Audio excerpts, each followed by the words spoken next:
নমস্কার বন্ধুরা, রাজ্যে শুরু হতে চলেছে নতুন একটি প্রকল্প। এই প্রকল্পে আবেদন করলে ছেলে ও মেয়েরা প্রতিদিন 260 টাকা করে পেতে পারবে এবং তারই সাথে বছরে গিয়ে কিন্তু 32,500 টাকা গিয়ে দাঁড়ায়। এই প্রকল্পে কিন্তু 15 তারিখ থেকে আবেদন শুরু হয়ে যাচ্ছে। কারা কারা আবেদন করতে পারবে, কিভাবে আবেদন করবে, সমস্ত কিছু স্টেপ বাই স্টেপ এই ফুল ভিডিওতে তোমাদের সাথে শেয়ার করে দেবো।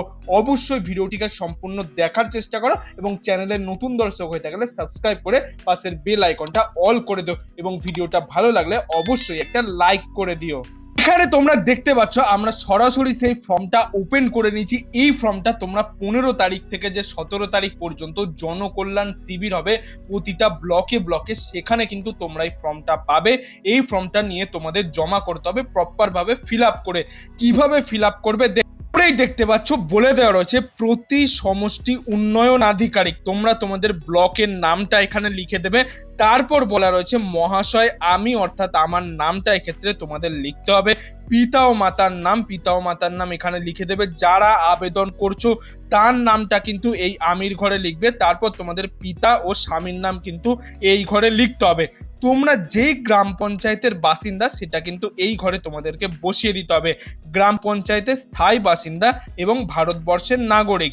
আমার পরিবারে কোনো জব কার্ড নেই বা ছিল কিন্তু জব কার্ড ডিলিট হয়ে গেছে, যেটা প্রযোজ্য নয় সেটা কেটে দিন। অর্থাৎ আপনার যদি আগে জব কার্ড থেকে থাকে তাহলে আপনি যদি নতুন করে আবেদন করছেন যেটা ডিলিট হয়ে গেছে তাহলে বাদ বাকি ছিলগুলো কেটে দেবেন বা নেইগুলো কেটে দেবেন।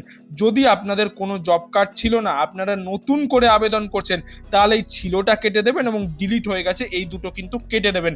বাদ বাকি তাহলে আপনাদের ছিল না, আপনারা নতুন করে আবেদন করতে চাইছেন।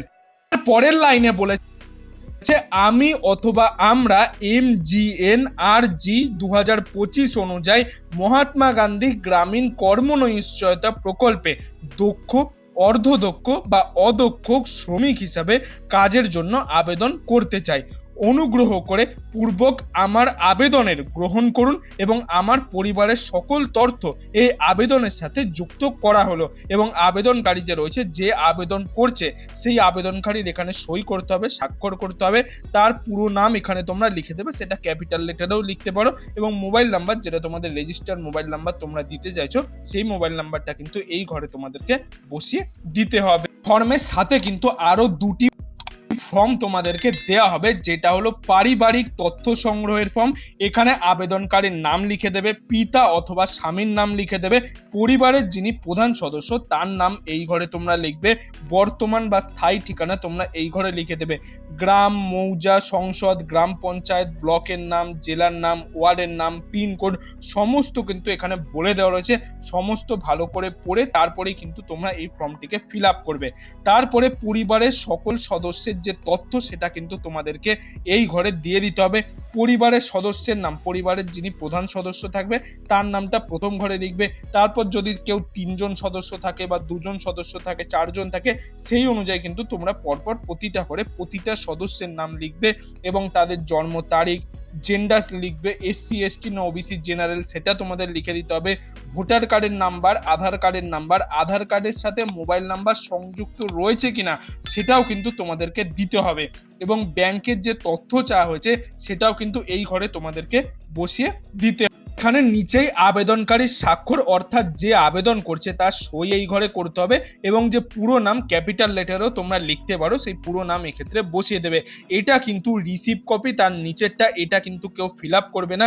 এটা যারা অফিসাররা রয়েছে, সরকারি আধিকারিক, তারা ফিল আপ করে তোমাকে এই রিসিভ কপিটা দিয়ে দেবে পরবর্তীতে কাজের জন্য। তারপর হলো আধার কনসেন্ট ফর্ম, এই ফর্মটাও তোমাদের তার সাথে দেওয়া হবে। এখানে আমার নাম, মানে তোমরা যারা যারা আবেদন করছে তোমার নামটা এক্ষেত্রে বসিয়ে দেবে। হ্যাভিং জব কার্ড নাম্বার, যদি জব কার্ড থাকে তার নাম্বার তোমরা বসাবে, যদি না থাকে তাহলে দিতে হবে না। এখানে যে যিনি আবেদন করছে তার আধার কার্ড নাম্বারটা এক্ষেত্রে তোমাদের বসিয়ে দেবে। যেই আবেদনকারী অ্যাপ্লাই করছো তার কিন্তু আধার কার্ড নাম্বার অবশ্যই ওই ঘরে বসাতে হবে। এখানে সিগনেচার তোমরা করে দেবে ওপরে এবং তোমাদের নিজস্ব নামটা তোমরা এক্ষেত্রে বসিয়ে দেবে, সেটা তোমরা ক্যাপিটাল লেটারেও চাইলে লিখতে পারো। এবং ওই সেম জিনিসটাই কিন্তু এখানে বলে দেওয়া রয়েছে, আধার সংক্রান্ত সম্মতিপত্র যেটা ইংলিশে লিখে দেওয়া ছিল সেটাই কিন্তু বাংলায় এখানে পরিষ্কারভাবে লিখে দিয়েছে। নিজেদের নাম দেবে, জব কার্ড নাম্বার থাকলে দেবে, না হলে দিতে হবে না। যারা নতুন করে আবেদন করছো তাদের জব কার্ড নাম্বার থাকবে না, তো সেই এই ঘরটা ফাঁকা থাকবে। আধার কার্ড নাম্বারটা তোমরা তোমাদের নিজেদের বসিয়ে দেবে, সই করে দেবে, স্বাক্ষর। তারপর তোমরা এখানে নিজেদের নামটা ক্যাপিটাল লেটার হোক বা এই নর্মাল যেরকম যে লেখো সেটা কিন্তু এই ঘরে তোমরা লিখে দেবে। এবং এই ফর্মটা জমা করার পর তোমাদের জব কার্ড তৈরি হয়ে যাওয়ার কিন্তু, যেটা রাজ্য সরকারের পক্ষ থেকে ঘোষণা করা হয়েছিল, 125 দিনের কাজ সবাইকে একটি দেয়া হবে। যে সমস্ত শ্রমিকরা দক্ষ, অদক্ষ, অর্ধদক্ষ যারা যারা আবেদন করবে, এই নয় যে যারা পড়াশোনা জানে না তারাই আবেদন করতে পারবে, যারা পড়াশোনা জানে, যারা শিক্ষিত তারাও কিন্তু এই ফর্মটা ফিল আপ করতে পারবে। সেরকমই তাদের কিন্তু কাজ দেয়া হবে। 125 দিনের কাজ, প্রতিদিন 260 টাকা করে কিন্তু দেওয়া হবে, যেটা বছরে গিয়ে 32,500 টাকা দাঁড়ায়। এবং এই কাজের জন্য কিন্তু ছেলে ও মেয়ে সবাই কিন্তু আবেদন করতে পারবে। তো বন্ধুরা, এই ছিল আজকের কিছু আপডেট। এই আপডেটটি যদি আপনার ভালো লাগে তাহলে একটি লাইক করে দেবেন এবং বন্ধু বান্ধব, আত্মীয় স্বজন সবার মধ্যে এই ভিডিওটা শেয়ার করে দেবেন, তারাও যাতে এই নতুন আপডেটটি সম্পর্কে জানতে পারে। এবং আপনি যদি আমার চ্যানেল নতুন দর্শক হয়ে থাকেন তাহলে চ্যানেলটি অবশ্যই সাবস্ক্রাইব করে পাশের বেল আইকনটি অল করে দেবেন এরকম গুরুত্বপূর্ণ আপডেটগুলি পাওয়ার জন্য। এতক্ষণ ভিডিওটি দেখার জন্য আপনাদের সবাইকে অসংখ্য ধন্যবাদ।